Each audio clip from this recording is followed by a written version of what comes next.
Oke, baik pemirsa, kembali bersama dengan saya dalam acara program spesial kami Ngopi Bareng Ngobrol Pintar ya. Hari ini sudah hadir di studio narasumber kami yang cukup spesial adalah seorang dosen Universitas Pancamarga ya, di bidang hukum tentunya.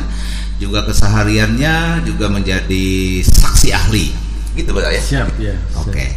Dosen UPM Fakultas Hukum Pancamarga Kota Probolinggo, Probolinggo ya, bukan Kota Probolinggo. Yang juga sudah hadir di studio hari ini, kami ingin mengangkat sebuah topik tentang penahanan ijazah asli atau dokumen asli antara karyawan dan pihak perusahaan. Selamat datang Pak dosen. Selamat datang.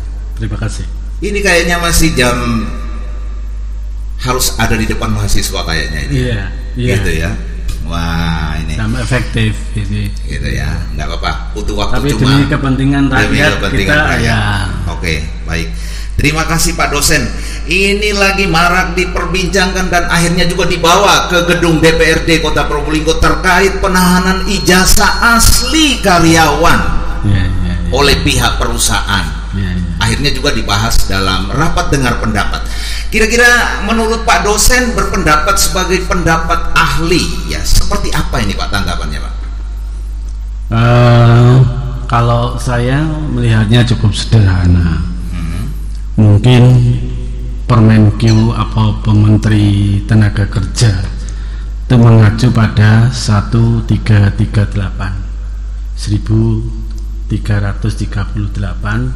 di mana ada kesepakatan kedua belah pihak. Oh, ada kesepakatan ya. Nah, berangkat dari situ tidak ada masalah. Tapi perkembangan zaman, jangankan itu, ya.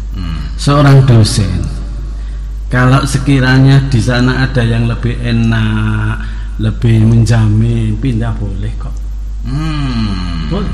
Apalagi ini kalau kemarin saya 1 hari penuh rapat di Komnas HAM.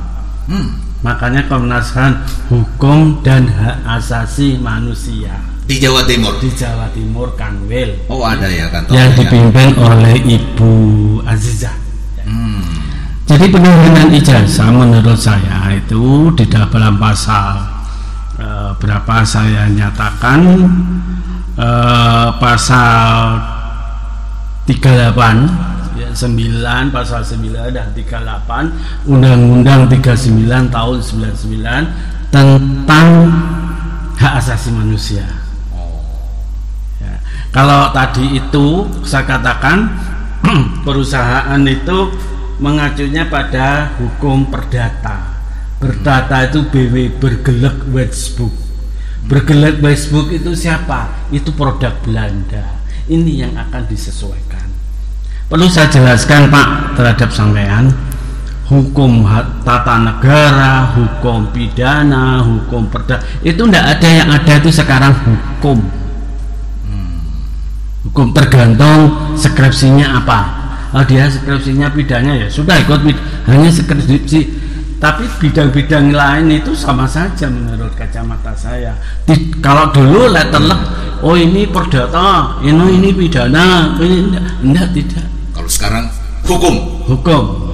Oh, gitu ya. Jadi hukum itu advokasi. Advokasi ya. Artinya apa? Mencerdaskan anak-anak untuk berbuat. Lulusan hukum itu mampu berbuat untuk masyarakat. Gitu ya. Artinya mengadvokasi perdata atau pidana ya. Jadi bicaranya hukum. Tidak usah. Nanti di peta-peta ketika terjadi kasus begitu ya. Kira-kira seperti itu.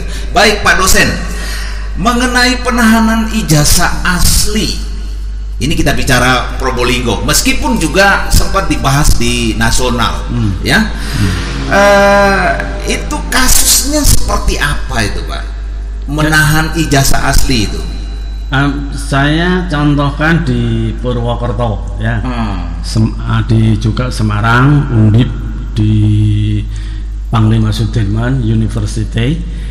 Nah itu penahanan ijazah itu lari kepada para pakar-pakar itu, sehingga pakar-pakar itu menyatakan itu melanggar hak asasi. Hak asasi itu harus ngerti Pak. Apa sih hak asasi? Bukan hanya sekedar ngomong, tapi hak yang melekat pada pribadi masing-masing. Sekarang begini, saya contohkan. Ijazah asli ditahan, sementara dia tidak mampu memberikan kesejahteraan yang nyaman bagi yang mereka kerja. Satu, yang kedua tidak memberi fasilitas kerja itu yang baik bagaimana dan lain sebagainya, sehingga karena dia nggak cukup namanya ekonomi, dia mau keluar. Kalau keluar ini jangan, ini tidak boleh. Kita harus berpedoman pada hukum hak asasi pasal 9 dan pasal 38 Undang-Undang 39 tahun 99. Nanti sampai cari di situ. Sebentar Pak dosen. Ini kan persoalannya hanya menahan ijazah. Kenapa kok ujuk-ujuk sudah lari ke HAM? Loh, HAM? Loh, kembali. Ijazah itu kan milik pribadi, melekat Pak. Ada hak asasi di sana? Ada ya? Ada. Bukan cuma urusan ketenaga kerjaan aja? Bukan ketenaga kerjaan itu aturannya mengacu kepada BW 13.338. Sehingga muncul istilah Undang-Undang Nomor 13 2003 tentang ketenaga kerjaan. Gitu ya. Nah, di situ ada sepakatan. Ya kalau ada kesepakatan. Memang kesejahteraan terpenuhi, kenyamanan itu ada, dan penghormatan terhadap mereka itu ada. Terkadang ini tidak memenuhi syarat. Perlu saya sampaikan, sehingga apa betul yang dikatakan Pak Lois, kalau memang di dalam tenaga kerja itu mereka diperlakukan tidak semestinya diminta ijazahnya, itu dikasihkan. Misalkan Disnaker tidak payu, tidak direken, Pemda tidak direken, laporkan aja ke Komnas HAM Pak, ya. Karena Komnas HAM itu terdiri dari hukum dan hak asasi manusia. Kompleks kayaknya. Kompleks. Sehingga ketika saya lihat di sana ada pengaduan ini dan macam-macam, baik perdata dan sebagainya. Sehingga membuat sekarang ada majelis notaris. Itu bentukan dari HAM. Di sini kalau nggak salah tugasnya adalah Pak Wawan SHMH, Bu Erwin SHMH, dan Pak Budi Haryanto SHMH sebagai pengawas, ikut dari HAM. Apalagi kayak sampean ini orang kecil, ya Pak, itu harus dilaporkan nanti sama HAM, ditangani secara serius. Baik Pak, ini kan ada banyak, masih ada sisa ya informasinya. Ada perusahaan yang masih menahan ijazah asli, dan bahkan ada juga akte atau dokumen-dokumen asli itu. Itu kira-kira kalau perlakuan seperti kayak begitu, itu dipandangnya sebagaimana itu Pak? Pandang menurut kacamata saya, karena kan akte itu melekat pada pribadi kita. Orang ngambil KTP aja nggak boleh kok. Sekarang KTP kita dipakai, kadang-kadang utang kita permasalahkan. Ada judi slot, ada judi online dan lain sebagainya, pinjaman yang tidak memenuhi syarat. Bagaimana OJK? Kan ada OJK Pak. Yang kedua, kalau sudah akte itu milik pribadi Pak, ya, pribadi, kepemilikan pribadi itu melekat, tidak boleh diganggu gugat oleh siapapun. Nah, itu penjelasan secara akademisi ya oleh Dr. Toto Sugiharto, adalah juga seorang pakar dan juga dosen Universitas Pancamarga Fakultas Hukum.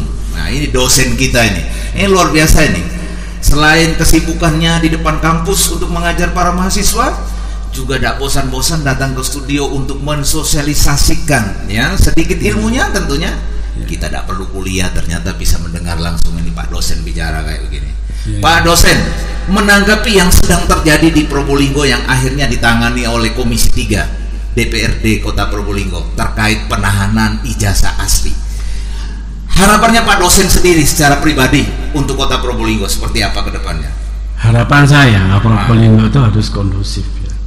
Satu, yang kedua, memang peran dari Komisi 3 itu tentang ketenagakerjaan harus serius menangani ini.